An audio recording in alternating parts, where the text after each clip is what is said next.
관계를 맺는 반면 속물들은 자기가 중요하다고 생각하는 그 한 가지 기준으로 사람들을 판단하고 심판하고 그냥 이렇게 해버리는 것입니다. 여기서 아까 말했던 부, 외모, 키, 학벌, 운동 능력, 나이, 성격, 진영, 이 모든 것들은 사실은 차이라고 할 수 있습니다. 이 차이는 차별의 근거가 될 수 없습니다.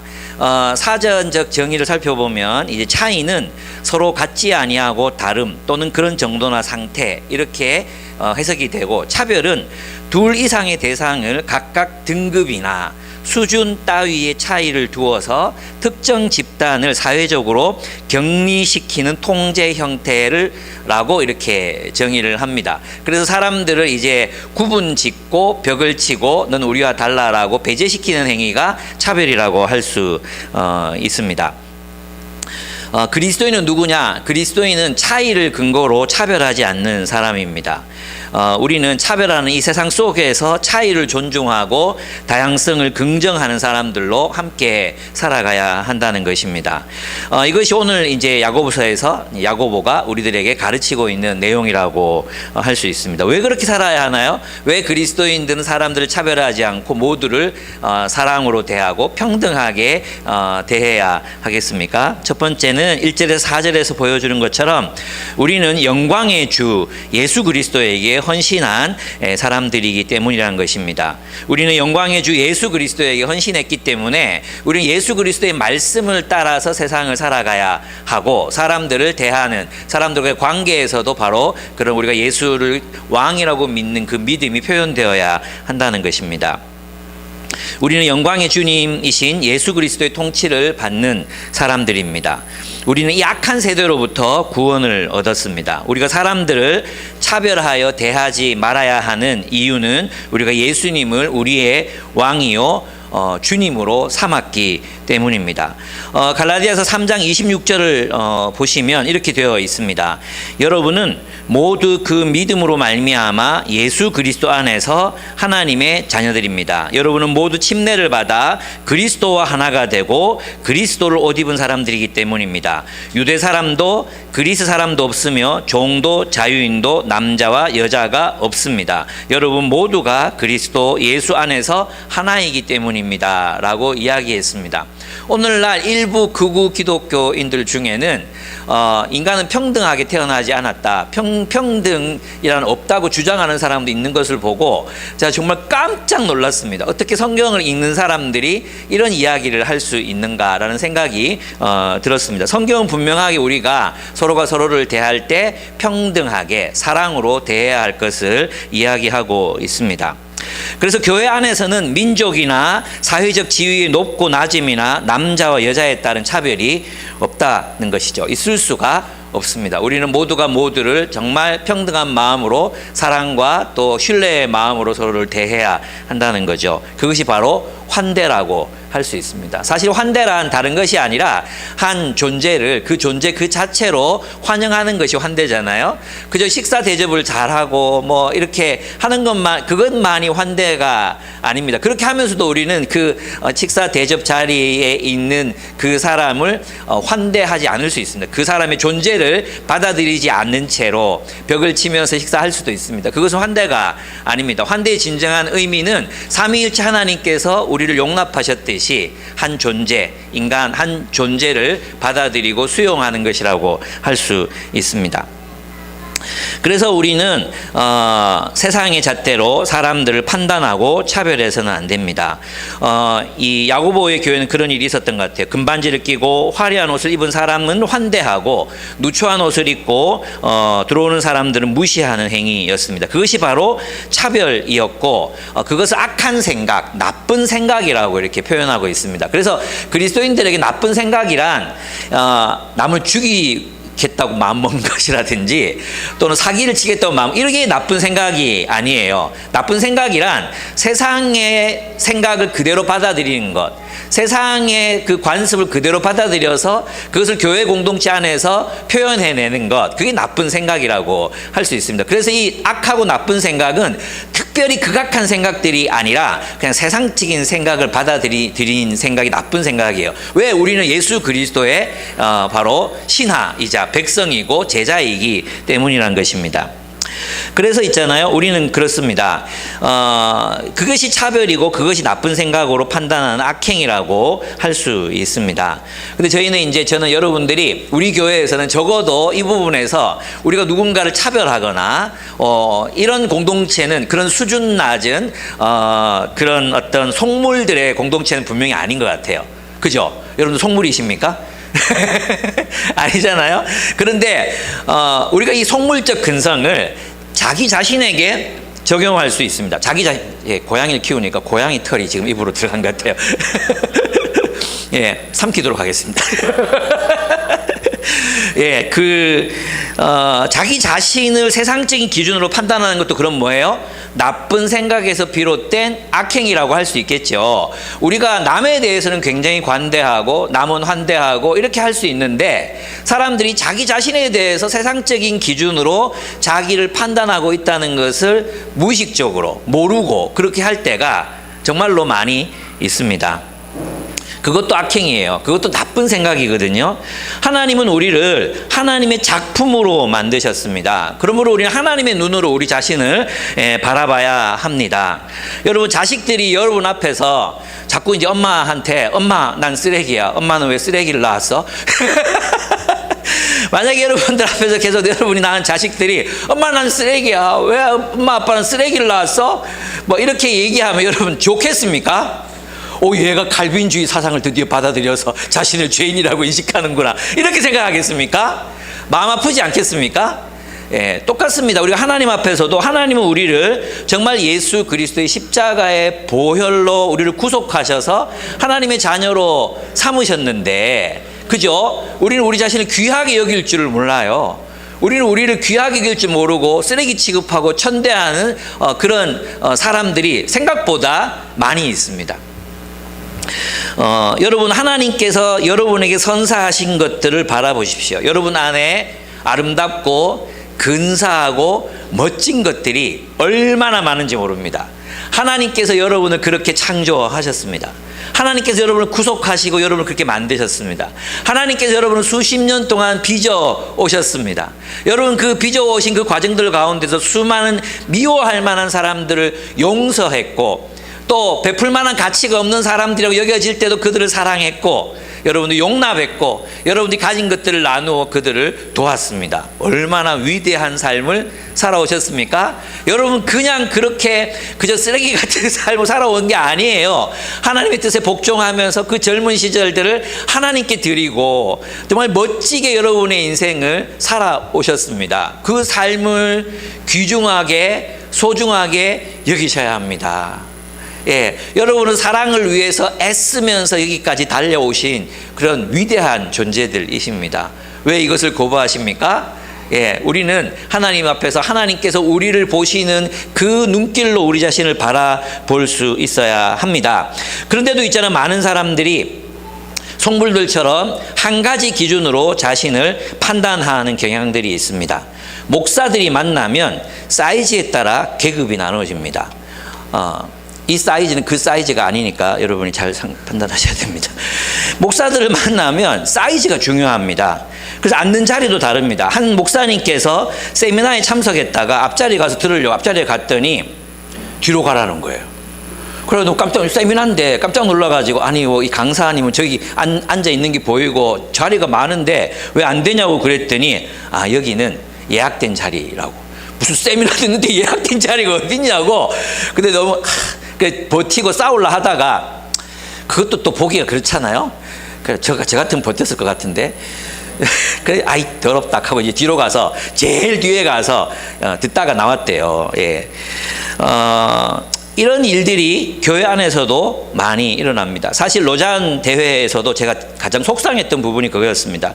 한국 교회를 이제 소개하는데 그냥 큰 교회 목사님들이 예쁜 한복 차려입고 나와가지고 프레젠테이션을 했거든요.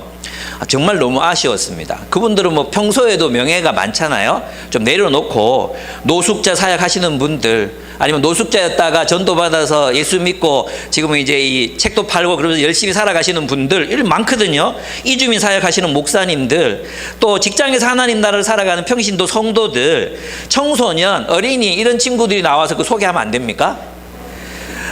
저는 너무 속상해서 나는 로잔이 정말 다 좋았거든요. 근데 이게 나는 그런 생각해보면 질투심인가? 내가 저 자리에 없다고 내가 이걸 느끼는 건가?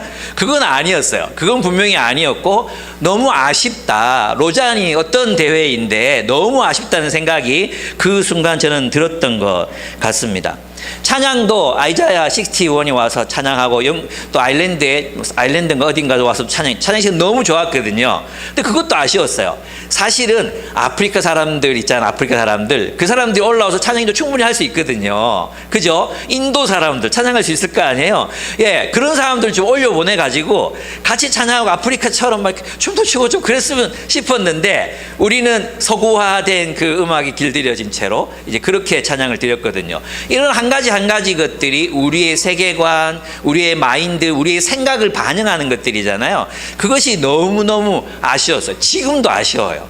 그리고 지금 점점 이 복음주의가 자꾸만 변질되고 있거든요, 지금. 그래서 나는 이제 더 이상 복음주의 안 할래라는 생각이 마음속에서 계속해서 들고 있는데, 그렇다고 이 좋은 이야기, 좋은 말을 나쁜 놈들한테 빼앗길 수는 없으니까 어떻게 해야 되지? 요즘 그런 고민들이 제 안에 좀 있습니다. 목사들은 사이즈에 주눅들면 안 됩니다. 그렇습니다. 여러분 어떻습니까? 돈이 없다고 부자들 앞에서 주눅들지 말라는 것입니다. 그죠? 남이 타는 좋은 자전거를 보면 주눅들지 말고 좋은 런닝화를 보면서 기죽지 말고, 예. 아직 결혼을 하지 않았다고 실패했다고 생각하지 말고, 또 뭔가 혼자가 되었다고 내가 열등한 인간인 것처럼 생각하지도 말고, 예? 여러분, 하나님께서 여러분을 보시는 방식대로, 우리는 한 가지 기준이 아니잖아요. 하나님께서 우리를 보고 계시는 방식대로, 여러분, 우리를 한 가지 기준으로 나를 판단할 수 없잖아요. 가난하다고 내가 실패한 사람이 아니에요. 그죠? 내가 하여튼 세상이 말하는 실패한 것들을 할지라도 우리 안에는 그런 게, 저는 사이즈에 눌리지 않습니다. 예. 저는 저 안에 제가 걸어온 길에 대한 자부심과 확신이 있거든요. 캠퍼스 복음화를 위해 헌신했던 나의 젊은 시절이 있고, 교회를 개척했고, 여러분을 만났고, 사람들을 가르치고, 또 복음 전하고 뛰어다녔던 그 수많은 세월들이 저에게 있습니다. 읽었던 수많은 양서들이 저에게 있습니다. 만났던 수많은 사람들이 있습니다.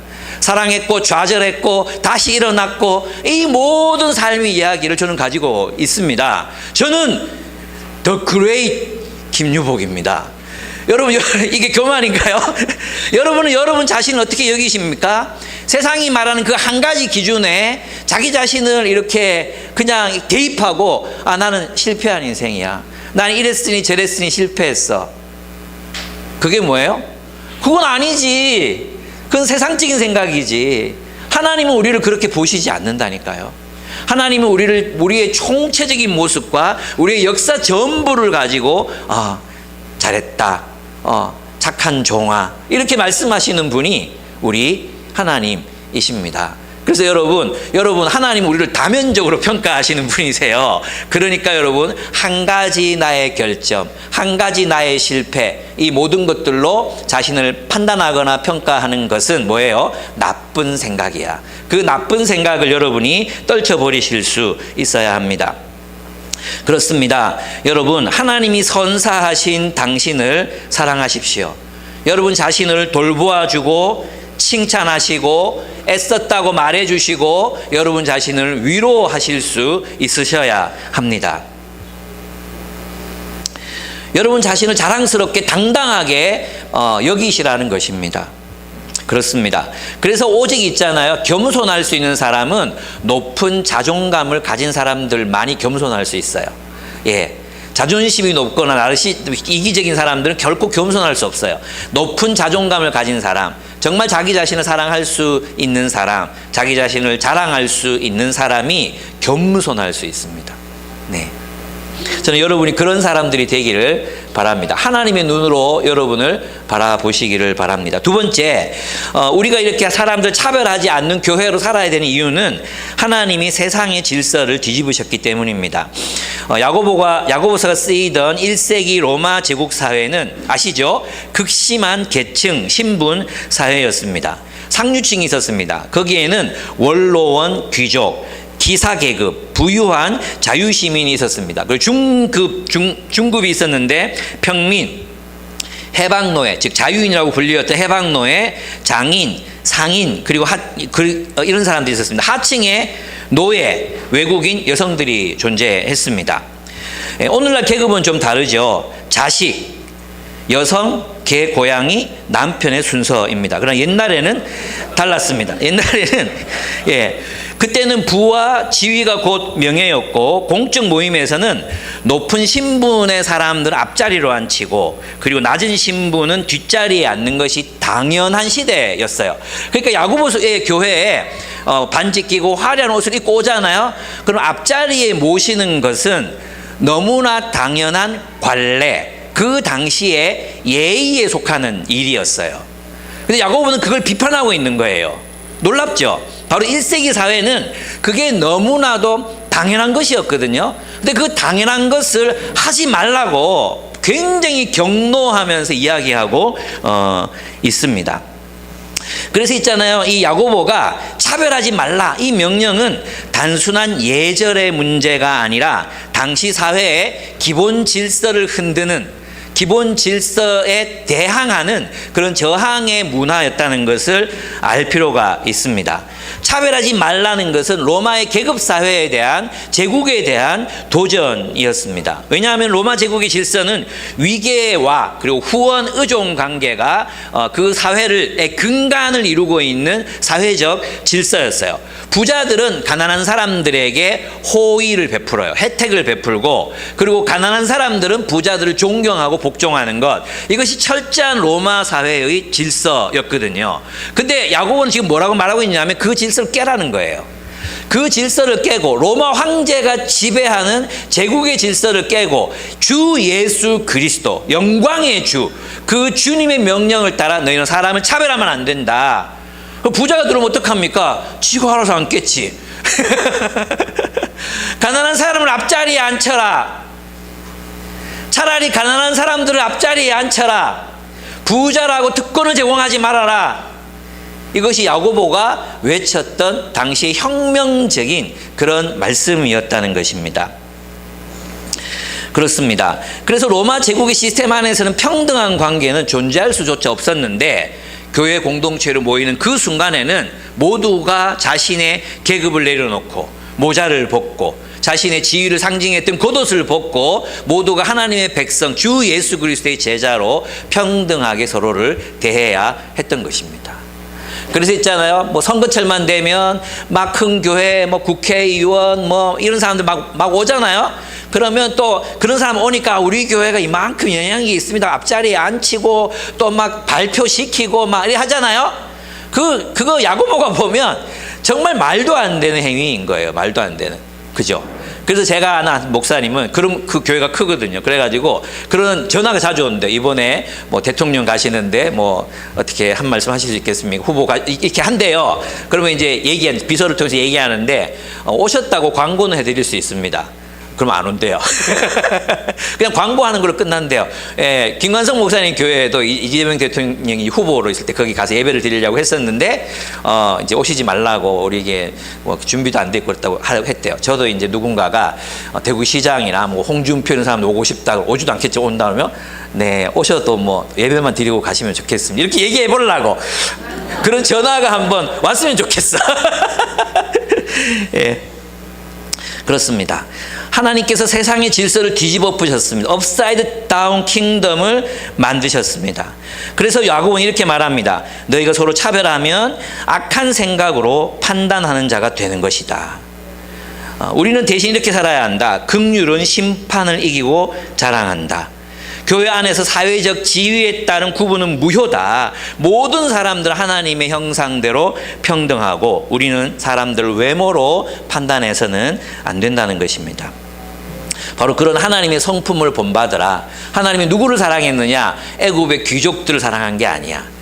애굽의 노예가 되어 있는 너희들을 사랑해서 너희를 하나님 나라가 되게 하셨어. 그러니까 너희들 누군가를 차별하면 되겠어? 안 돼. 예. 우리는 다 하나님 안에서 하나로 살아가야 될 그 이유를 주님께서 말씀하셨던 것입니다. 그렇습니다. 이렇듯이 교회는 세상에 대해서 반문화, 대항 문화, 저항의 문화를 만들어가야 합니다. 물론 이것은 안티테제가 아닙니다. 우리는 안티테제에 자주 빠질 때가 있거든요. 그러면 나쁜 거에 반대한다고 가면 또 반대 극단에 빠지게 돼요. 이것은 예수 그리스도의 명령이기 때문에 우리는 정말 하나님께서 원하시는 그 사랑의 공동체를 세워가야 한다고 얘기하는 것입니다. 왜 그렇게 살아야 합니까? 하나님이 세상의 가난한 자들을 사랑하셔서 구원하셨는데 너희가 뭐라고 세상의 가난한 자들을 무시하느냐. 예, 그것은 하나님의 마음이 아니라는 것입니다. 하나님은 가난한 사람들 선택하셔서 믿음의 부유한 자들로 삼으셨습니다. 하나님은 그들에게 약속하신 하나님의 나라를 상속받게 하셨습니다. 그리고 근데 이 당대의 세상의 부자들은 그리스도인들을 핍박하고 그리스도를 모욕했습니다. 그런데 왜 너희는 그들과 자신을 동일시하려고 하느냐? 하나님은 가난한 자들과 자신을 동일시하셔서 그들을 선택하셔서 하나님 나라를 상속받을 그런 귀한 존재로 삼으셨는데 너희들은 왜 가난한 자들을 버리고 부유한 자들과 너희를 동일시하려고 하느냐 하는 것입니다. 교회는 부자들의 편에 서서 그들과 자신을 동일시하고 있었어요. 야고보는 그들을 질책합니다. 제가 어떤 설교에서도 한번 얘기 드렸잖아요. 여러분 누구와 자신을 동일시 하십니까? 여러분 누구를 우리라고 부르기를 즐겨 하십니까? 우리의 대화 속에서는 누구를 소속시키고 누구를 배제시키고 있습니까? 여러분 영화 기생충 다 보셨죠? 거기에 보면 주인집 사람들과 집으로 들어오는 사람들, 지하에 사는 사람들, 그들은 모두 자본주의 체제라는 집에서 기생충처럼 살고 있지만 서로가 단절되어 있습니다. 그들은 서로를 냄새로 구분합니다. 저는 이것이 충격적이었는데요. 냄새로 적과 친구를 구분하는 존재들은 짐승들입니다. 짐승들이 냄새로 적과 아군을 구분하는 거예요. 그죠? 근데 차 타고 가던 그 누구죠? 하여튼 그 주인공 옆에 송강호한테 냄새가 나. 이상한 냄새가 나. 이렇게 얘기하잖아요. 예. 그것이 그들이 결코 서로 어울릴 수 없는 적들이라는 것을 말해주고 있는 영화였어요. 그렇습니다.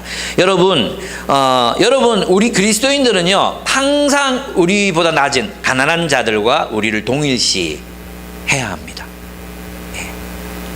그래서 그리스도인은 부자가 될 수 없습니다. 그래서 돈을 많이 벌 수 없다는 뜻이 절대 아니에요. 예. 그렇게 말하면 여러분 절망하시잖아요. 예. 돈을 벌 수 있어요. 그러나 우리가 돈을 많이 벌어도 우리의 마음은 항상 어디로 가 있어야 합니까? 가난한 사람들과 우리를 동일시하고 있어야 돼요. 그래서 돈이 좀 생겼어? 그 친구는 이번 명절 어떻게 보내지? 이 생각이 떠올라야 돼. 그 사람은 어떨까? 우리가 월급을 받잖아요. 정해진 월급을 받아. 그러면 정해진 월급을 받지 못하는 그 사람은 얼마나 힘든 어떻게 살아가지? 이런 생각을 하는 게 당연히 우리가 떠올려야 되는 생각이라는 것입니다. 이 생각이 나십니까? 지금 밥은 먹고 있을까? 굶고 있지는 않을까? 카드 빚에 눌려 살고 있는데 말도 못하고 있지는 않을까? 바로 그게 우리 그리스도인의 마인드여야 한다는 거예요. 그래서 저는 서민금융의 이자율이 왜 15%나 되느냐고 따지는 대통령이 좀 좋았어요. 그게 쇼인지 뭔지 모르겠지만 저는 그걸 자신의 문제라고 인식한 최초의 대통령이었다. 이게 나는 너무 좋았어요. 예. 그리스도인이 그랬으면 좋겠어요. 그리스도인들이. 예. 그리스도인 집권자들, 그런 사람들이 이렇게 했었으면 좋았었겠어요. 왜 서민들이 더 높은 이자를 받아야 됩니까? 이거 부담 안 됩니까? 이렇게 질책하는 사람들 우리가 만났으면 좋았겠다는 생각이 들어요. 저는 최초의 대통령 아닙니까? 쇼라도 좋다. 나 이런 대통령 난 너무 좋습니다. 지지하는 게 아니고 내가 지금 뭐 선거해라 이런 게 아니고 나는 그런 삶을 우리가 본받아야 된다. 이렇게 얘기하고 싶습니다. 그런 걸 가지고 공산주의니 사회주의니 그걸 갖다 붙이지 마십시오. 예, 무식하다 소리 듣습니다. 그렇습니다. 우리는 왜 부자와 우리 자신을 동일시할 수 없는가? 우리에게 주어진 부가 우리의 것이 아니라 하나님 나라를 위해 맡겨진 것이기 때문입니다. 저는 주변에 목사들을 만나잖아요. 그러면 진짜 지질이 가난한데 부자들과 자기를 동일시해서 살아가는 목사들 많아요. 아 진짜 설교처럼 이렇게 얘기하면 안 되는데 좀 역겨워요. 그런 사람도 있어요. 근데 있잖아, 진짜 뭐 이렇게 뭐 어떻게 보면 굉장히 성공한 삶을 살아가는 목사님들 계시잖아요. 돈도 많이 벌어요. 한 번 뭐 강의 갔다 오면 몇백만 원씩 받기도 하고 뭐 이런 분들도 계세요. 근데 이분들 생각을 보면요, 늘 가난한 사람들에게 가 있어요. 이거 우리 교회 김 집사 갖다 줘야 되겠다. 뭐 또 불러 모아가지고 또 나눠주고 막 그래요. 그런 것들을 보면서 내가 생각하는 배우게 되는 것들이 정말 많이 있습니다. 이 정도의 어떤 알려져 있는 분이라면 누구랑 동일시할 수 있잖아요. 그죠? 근데 그렇게 안 해. 그래, 가난한 사람들하고 늘 마음을 같이 하는 거예요. 이런 분, 제 주변에 있는 분들은 대부분 다 그래요. 그게 너무 존경스러웠습니다. 우리도 그래야 됩니다. 그렇습니다. 세 번째, 8절에서 13절입니다. 우리는 그리스도의 법을 따라 사는 사람들이기 때문입니다. 여러분, 우리가 따라야 할 최고의 법이 무엇입니까? 내 이웃을 내 몸과 같이 사랑하라 하는 것입니다. 근데 있잖아요, 이 야고보는 굉장히 중요한 이야기를 우리들에게 하고 있습니다. 9절을 보시면, 그러나 여러분이 사람을 차별해서 대하면 죄를 짓는 것이요, 여러분은 율법을 따라 범법자로 판정을 받게 됩니다. 사람을 차별하면 율법 전체를 어긴 범법자가 된다는 뜻입니다. 이걸 다른 말로 하면 어떤 말이에요? 우리는 율법 전체를 지켜야 한다. 이 말이 요즘에 진짜 중요한 말이라는 걸 제가 깨닫고 있습니다. 우리는 계명의 일부를 열심히 지키면서 나는 괜찮다고 생각하는 경향이 있어요. 나는 열심히 살았다. 예를 들면 어떤 사람들은 나는 노방전도도 하고 주말마다 헌신해서 전도 구령, 이것은 가장 중요한 일이기 때문에 나는 이 일에 헌신한다. 그런데 사람을 대할 때는 냉소적으로 대하고 냉담하게 대하고 판단하고 이런 자세를 가진 사람들이 있어요. 이게 뭐예요? 사람을 차별하는 거죠. 범법자가 되는 것입니다. 우리가 그렇게 될 수 있습니다. 그런 사람들이 될 수 있다는 거예요. 사람을 차별하는 것으로도 율법을 따라 범법자로 여겨져 심판을 받습니다. BSM하고 성경 공부 열심히 하고 또 모임도 열심히 하고 막 우리가 그렇지만 보면 또 우리가 어떤 부분에 있어서는 하나님의 율법을 지키지 않습니다. 복음을 전하라, 제자를 삼으라, 이런 데서는 우리가 또 안 할 수 있습니다. 그죠?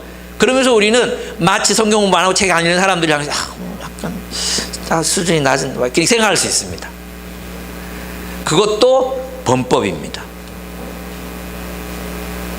그렇습니다. 그래서 우리는 자유의 율법을 따라, 이 자유의 율법이 뭐냐 하면 예수님의 새 계명을 말하는 것입니다. 그러니까 예수님의 계명으로 완성된 율법 전체를 말하는 거죠.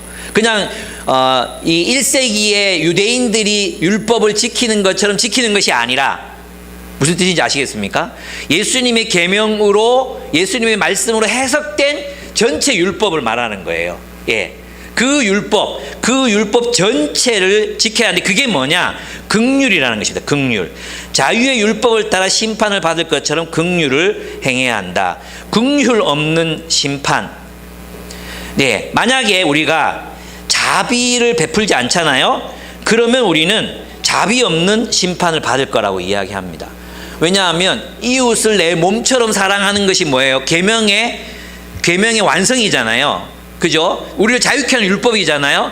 그런데 우리가 가난한 사람, 긍휼히 여김 받아 마땅한 사람, 사회적 약자들을 향해서 긍휼히 여기는 마음이 없어. 그럼 너는 긍휼 없는 심판을 받게 될 거라는 뜻이에요. 긍휼히 여기는 마음뿐만 아니라 자비를 행한다는 것은 실제로 우리가 가지고 있는 것을 나누어 주는 행위를 말하는 거거든요. 그 나누음이 없는 신앙, 나눔이 없는, 자비가 없는 신앙생활은 자비 없는 심판을 받게 될 것이라고 얘기하는 거예요. 무섭죠? 그죠? 예. 그래서 우리는 이런 말을 할 수 있어요. 우리말. 나는 사람 차별 안 해요. 그죠? 여러분 사람 차별하는 사람 못 봤어요, 우리 중에. 나는 사람 차별 안 해요. 그러니까 나는 범죄하지 않았다고 말해서는 안 된다는 것입니다. 우리가 차별하지 않는 이유는 우리 이웃을 사랑하기 때문이라는 거예요. 사랑하기 때문에 차별하지 않아야 하는 것이지, 나는 차별하지 않으니까 나는 의로와라고 말할 수 없다는 거죠. 나는 도둑질하지 않았으니까 나는 의로와라고 말할 수 없어요. 나는 살인하지 않았으니까 나는 의로운 사람이라고 말할 수 없어요. 뭘 하지 않았으면? 사랑하지 않았으면, 긍휼히 여기는 게 없었으면, 자비를 베풀지 않았으면, 예, 우리는 율법을 어긴 사람이 된다는 것입니다. 예, 많은 사람들이 이제 우리 젠지 스테어라고 있죠. 젠지 스테어. 윗사람이나 상사들이, 야, 임마, 이렇게 너 이렇게 하면 안 돼. 그러면, 무표정하게 이렇게 있는, 그래서 한 대 때리고 싶은 마음을, 불러일으키는 그런 젠지 스테어라는 게 있거든요. 요즘 애들이 약간 뭐라 하면 설교 들을 때도 있잖아요.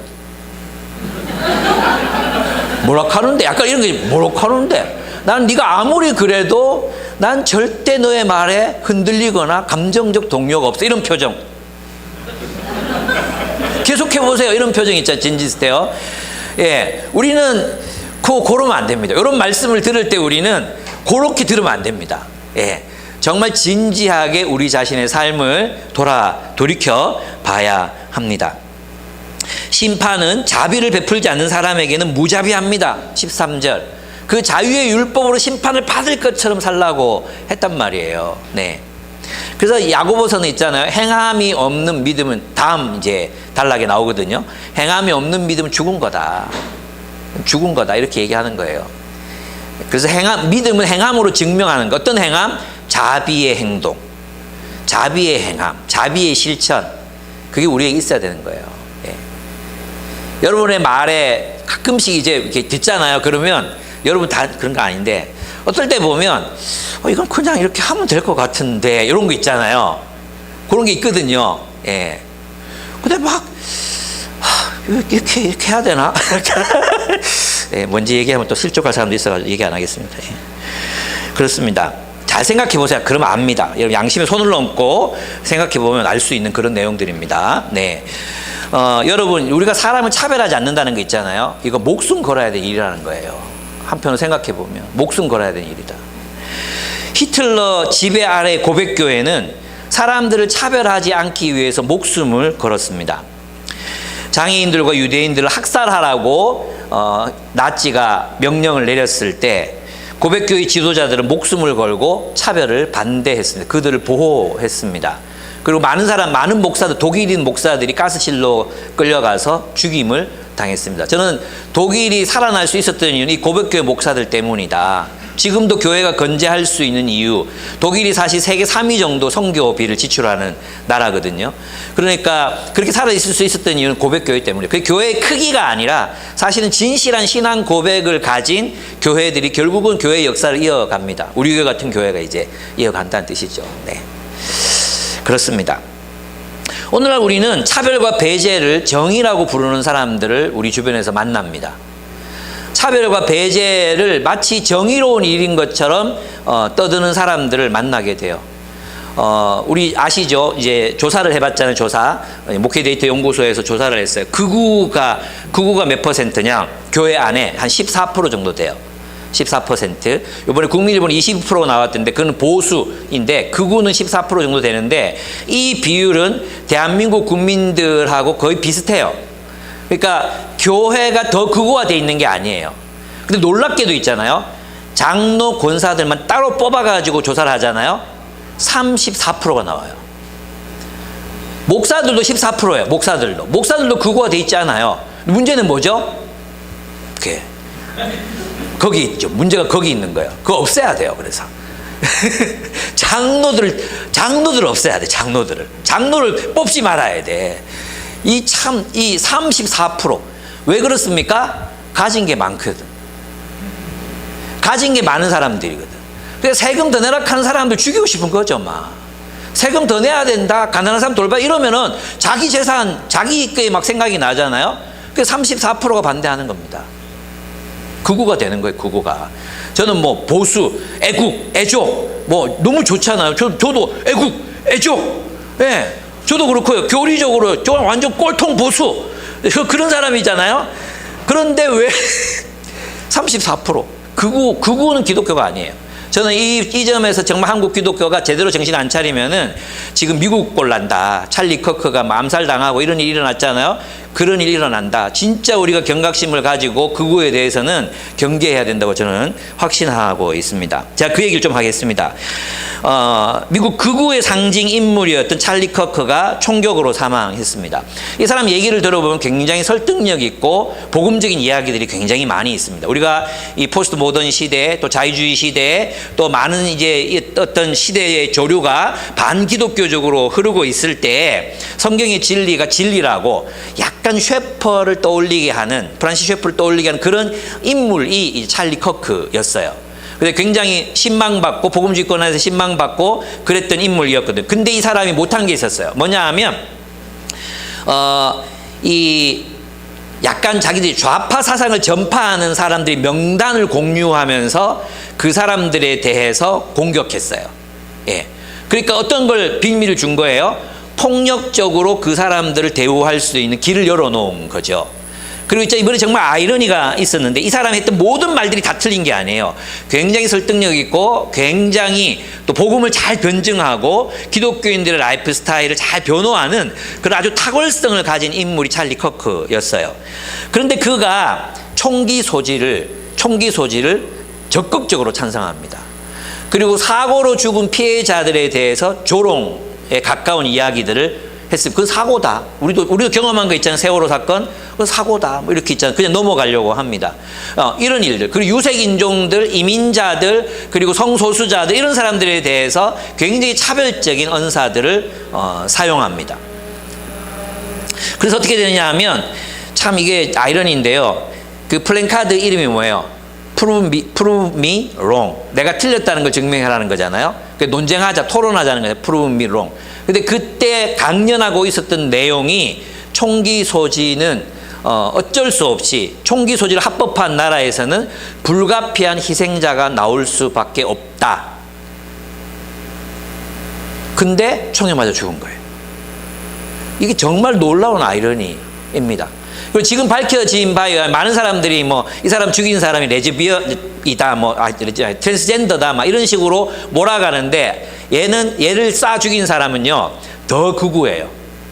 더 극우인데 찰리 커크가 좌경화됐다는 불만을 자주 토로하고 그래서 죽였대요. 나는 어떤 명분으로 사람은 죽이면 안 된다고 생각하거든요. 정말 나쁜 놈들이죠. 근데 찰리 커크가 나름 성경에 근거한 얘기들도 좌경화됐다고 총으로 쏴서 죽인 거예요. 여러분 나는 걱정되는 게 뭐냐 하면 이 근본주의 흐름이 지난번 배덕만 교수님 오셔서 얘기했던 그 근본주의 흐름이 지금 한국으로 직수입되고 있다는 것입니다. 맥락도 다르고 상황도 다르고 모든 게 다 다른데 그냥 직수입되고 있습니다. 미국 극우들이 하는 이야기가 그대로 직수입되고 있습니다. 저는 그래서 걱정이 됩니다. 안 그래도 지금 20대 남자아이들이 이 정권에 대한 불만이 굉장히 높고 사회에 대한 불신이 굉장히 커지고 있잖아요. 근데 그 아이들 가운데 진짜 극단적인 사상을 가진 아이들이 어떻게 행동할까? 미국이 그럼 저렇게 쐈으면 또 반대쪽에서 또 안 쏠까요? 저는 너무너무 걱정이 되는 거예요. 이 세계사가. 여러분 또 반면에 있잖아요. 저 미국이나 서구는 자꾸 독재를 향해 달려가는데 또 여기 방글라데시에서 촉발된 그 흐름이 지금 네팔 난리 났거든. 대통령 쫓겨나고 대통령국 불타고 막 인도네시아 막 지금 할 것 없이 인도도 간당간당해요. 태국도 간당간당해요 지금. 민주화에 대한 막 열망이 막 폭발적으로 막 끌어오르고 있거든요. 그래서 부대통령 도망가다가 막 날라차기에서 날라가고 막 수상 부인들이 막 두들겨 맞고 막 이런 일이 일어나잖아요. 왜 그들이 그렇게 됐습니까? 가난한 자를 돌보지 않았기 때문에. 여러분 권력의 핵심, 하나님이 주신 권력의 핵심은 가난한 자를 돌보는 데 있어요. 근데 가난한 자를 돌보지 않고 헛짓하고 자기들의 배만 채워주는 하나님 반드시 그런 정권을 심판하십니다. 네. 이 얘기를 하려고 했던 게 아닙니다. 저는 우리의 헌신, 우리의 어떤 하나님 앞에 순종이 부분적이지 않은가를 돌아보아야 한다는 거예요. 찰리 커크처럼. 어떤 부분에서는 진리를 변증하는 부분에서는 굉장히 탁월성을 가졌지만 차별하지 말라, 혐오하지 말라 이 명령에 대해서는 철저히 무시했거든요. 우리는 다시 백인들의 나라를 세워야 된다. 그러면 당연히 유색인종 이민자들, 지금 우리나라도 300명 막 쇠고랑 차고 막 쫓겨났잖아요. 그런 일들이 일어나게 되는 거죠. 여러분, 우리는 이런 일들에 대해서 정말 분별력을 가지고 성경이 뭐라고 말하는가? 우리는 진리와 사랑 모두를 갖추어야 합니다. 우리는 계명 전부를 지켜야 하는 사람들입니다. 우리가 한 가지에만 몰두할 때 그것은 우리를 범법자로 만든다는 것입니다. 우리가 정말 사회 정의를 주장했다면 긍휼을 베풀어야 되고요. 진리를 주의했다면 우리에게 정말 사랑이 있는가를, 또 우리는 사랑을 열심히 하고 섬기고 있는데 복음을 전하고 있는지, 우리의 삶이 정말 총체적으로 우리의 모든 면들이 하나님 안에서 예수의 그리스도 되심을 인정하고 있는지 살펴야 한다는 거죠. 차별하지 말라, 별것 아닌 것 같은 그 명령 하나가 긍휼 없는 심판으로 우리를 내몰 수 있다는 것을 기억하셔야 됩니다. 여러분 어떻습니까? 저는 이제 많은 이제 그런 이제 친구들의 헌신을 보면 어떤 영역에서는 굉장히 헌신해요. 그죠? 그런데 뭐 하라고 하면 또 안 해요. 또 어떤 사람은 이걸 열심히 하는데 또 저건 안 해요.